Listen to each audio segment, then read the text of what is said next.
Good morning বন্ধুরা। আজকের মর্নিংটা কিন্তু অনেক অনেক স্পেশাল। তার কারণ গতকালই আমি বলেছিলাম যে ভারতীয় দল সাউথ আফ্রিকায় হারিয়ে টি-20 সিরিজ জিতবে। আর এমনিই কিন্তু এই টিমটাকে বন্ধুরা আমি গোটা ক্রিকেট বিশ্বের বর্তমানে সবথেকে স্ট্রং টি-20 ক্রিকেট টিম হিসেবে আমরা দেখি। না মানে একটা ম্যাচে আর কত কত রেকর্ড হতে পারে। দেখো, সাউথ আফ্রিকায় 4 ম্যাচ টি-20 সিরিজে ভারত গতকাল 3-1 সিরিজটা নিজেদের নামে করলো।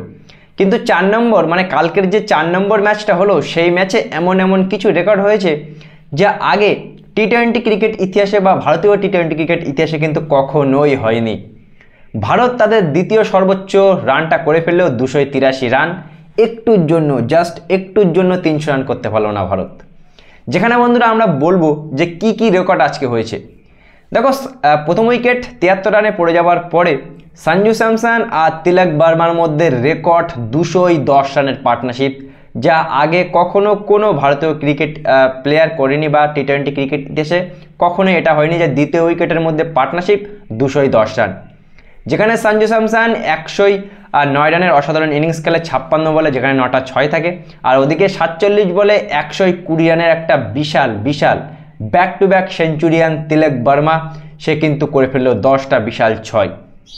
আর তিলক বর্মা দ্বিতীয় ভারতীয় হয়ে গেল যে পরপর দুটো সেঞ্চুরি করলো। আর এদিকে সঞ্জু স্যামসন প্রথম ভারতীয় ক্রিকেটার যে একটা বছরে মানে 2024 সালে, মানে তো 1 মাসের ব্যবধানে ধরতে গেলে, লাস্ট বাংলাদেশের সাথে করেছিল হায়দ্রাবাদে, তারপরে ব্যাক টু ব্যাক এই সাউথ আফ্রিকা সিরিজে করে ফেললো।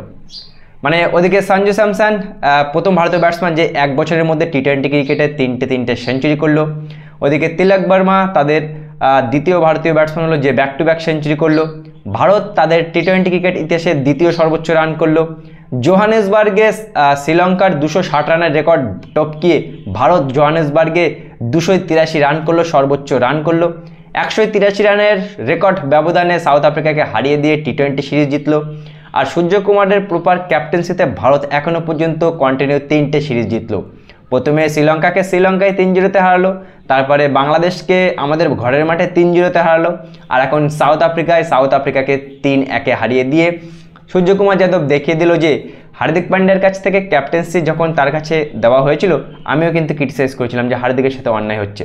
কিন্তু এই সূর্যকুমার যাদবের ক্যাপ্টেন্সিতে ভারতীয় দল যেমন করে ক্রিকেটটা খেলছে, তেমন করে কিন্তু বলতেই পারি যে 2026 টি-20 বিশ্বকাপ আমাদের ঘরের মাঠে এই টিম কিন্তু আমাদের আবারও মানে আমরা ডিফেন্ডিং চ্যাম্পিয়ন, আমরা কিন্তু 2026 সালে টি-20 বিশ্বকাপটা নিজেদের নামে করতে পারি এই টিম দিয়ে।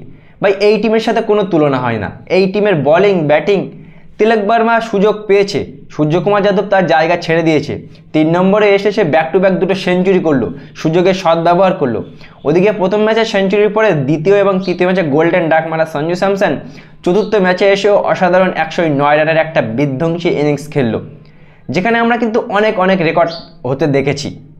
আমরা আরও দেখেছি যে জসপ্রীত বুমরাহকে টপকে আর্শদীপ সিং কেমন টি-20-র বেস্ট বোলার হয়ে গেছে আমাদের ভারতের। ও মানে বলারদের তার কথাই নেই বন্ধুরা, বলারও আগাগোড়াই ভালো করে, আর ব্যাটিং যেমন করে করলো। জোহানেসবার্গের এই পিচে এই স্টেডিয়ামে কিন্তু 2007 সালে ভারত টি-20 বিশ্বকাপ ফাইনাল জিতেছিল। কিন্তু তার থেকে বড় কথা যে কালকের ম্যাচটা দেখে সত্যি কথা বলতে খুবই ভালো লাগলো। তার কারণ এমন ম্যাচ কিন্তু খুবই কম দেখা যায়, যেখানে একটা ব্যাটসম্যান 250 স্ট্রাইক রেটে ব্যাটিং করছে, 190 স্ট্রাইক রেটে ব্যাটিং করছে, 6-এর পর 6 মারছে। হ্যাঁ, আরেকটা বিষয়, রেকর্ড 6 হয়েছে কালকে, 23টা 6 মেরেছে ভারতীয় ব্যাটসম্যানেরা টি-20-তে, যা আগে কখনো ভারতীয় ক্রিকেট ইতিহাসের এক ইনিংসে ভারতীয় ব্যাটসম্যানরা কিন্তু কখনোই মারেনি বন্ধুরা। খুবই ভালো লাগলো, ভারত সিরিজ জিতলো। সূর্যকুমার যাদবের ক্যাপ্টেন্সিতে ভারত দক্ষিণ আফ্রিকার মাটিতে গিয়েও একটা ইতিহাস লিখলো।